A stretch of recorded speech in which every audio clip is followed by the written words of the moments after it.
Buenos días, hoy les vamos a hablar de estos ángeles que ven aquí. Son dos esculturas realizadas por Tideman Maes, están fechadas entre 1425 y 1435 y están realizadas en madera policromada. Les voy a hablar de estas obras desde el punto de vista de su restauración y por eso les he traído, como es costumbre, unas imágenes de cómo estaban los ángeles antes de la restauración, cuando comenzamos a trabajar en ellos en el 2012. Evidentemente, el aspecto con los que los vemos ahora en sala es muy diferente del aspecto que tenían cuando comenzamos a trabajar con ellos. Afortunadamente, la verdad es que el soporte de madera, la madera de nogal, estaba en bastante buen estado de conservación, no tenían insectos xilófagos ni nada, pero sin embargo, las policromías, como pueden ver ustedes, eran muy diferentes de aspecto a lo que vemos ahora. Tenían suciedad, tenían una capa de cera además teñida de marrón que les cubría enteramente, con lo cual parecían estar más sucios de lo que realmente estaban, y luego tenía un montón de lo que nosotros llamamos repintes, es decir, que sobre la pintura que estaría en la capa subyacente habían retocado y repintado varias veces, digamos que para cambiarles el aspecto, primero por gusto y segundo también para, entre comillas, arreglarlos. Había zonas, como son la cara, que tenían hasta 3 capas de pintura diferentes.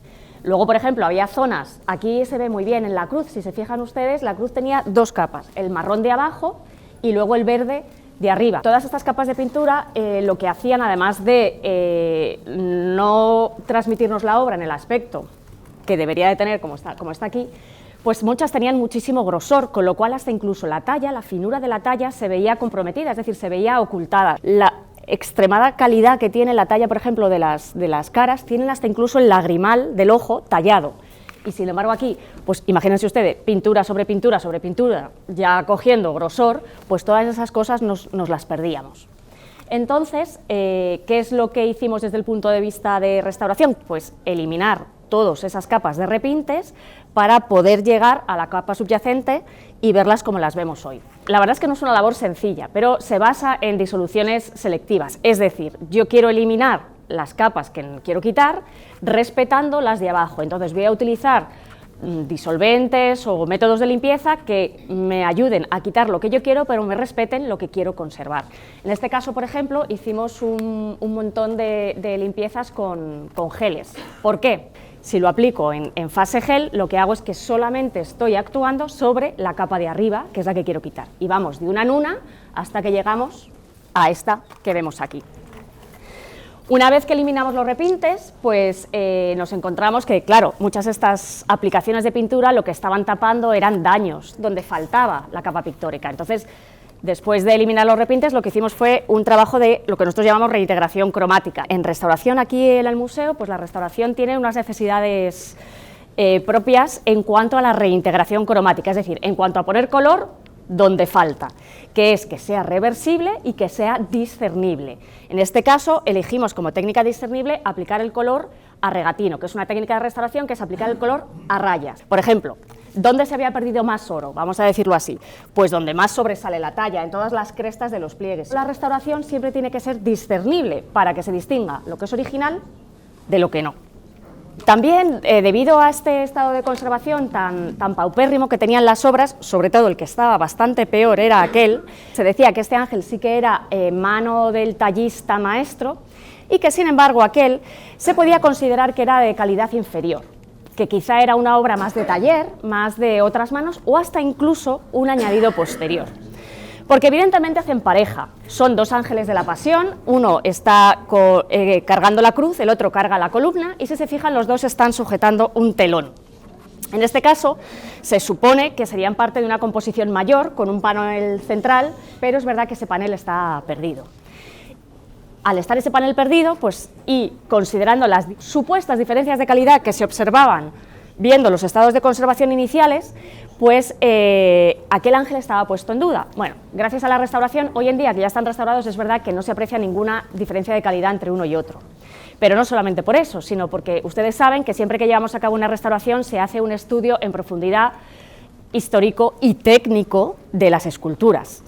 En este caso también lo hicimos. Y una de las cosas más reveladoras fue que, por ejemplo, estudiamos la madera de soporte. Estos ángeles son completamente planos por detrás. Es madera de nogal y cuando ves los dos reversos te das cuenta que son una imagen especular, es decir, que hay una veta que recorre uno así y el otro tiene la misma veta así, un nudo aquí y un nudo aquí. Es decir, los dos ángeles formaban parte de un mismo tronco, es decir, un mismo tronco de nogal lo partieron por en medio y tallaron las dos figuras. Es decir, esto tira por tierra que eso sea de un momento posterior o de un lugar posterior o de un taller que no era el del artista. Salieron los dos del mismo tronco. Les he comentado que en el estado inicial, además de todas estas capas de pintura, tenían una muy gruesa capa de cera marrón encima. Era tan gruesa que incluso rellenaba los pliegues. En el caso de aquel ángel, tenía la boca completamente rellena. En la restauración eso lo hemos eliminado. Ese ángel tiene las dos filas de dientes talladas, la lengua tallada y el cielo de la boca. Vamos a ver, eso no son detalles de una obra de una calidad menor. Teniendo presente que este era el estado inicial, cosas que han cambiado. Las alas están cubiertas con lámina de plata y estaño.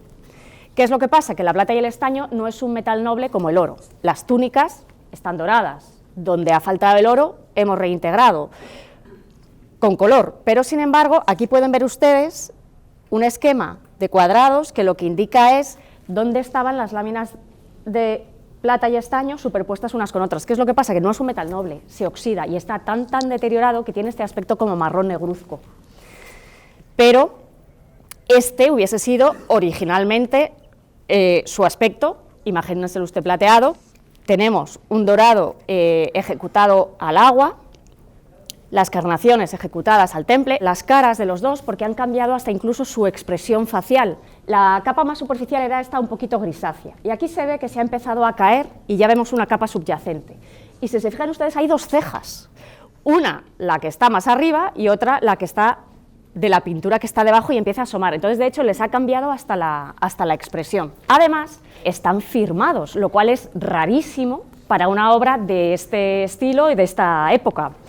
Están firmados los dos, de manera incisa por el reverso. Aparece el símbolo del gremio, el nombre del artista, Tiedemann Maes, y la ciudad de producción, Brugia. Brugia, que se refiere a brujas en italiano. Tiedemann es un autor que es conocido, bueno, tiene documentada su actividad en la ciudad de Brujas en el segundo cuarto del siglo XV como tallista, escultor y marchante de arte. Gracias a la restauración, hoy en día que ya están restaurados, es verdad que no se aprecia ninguna diferencia de calidad entre uno y otro.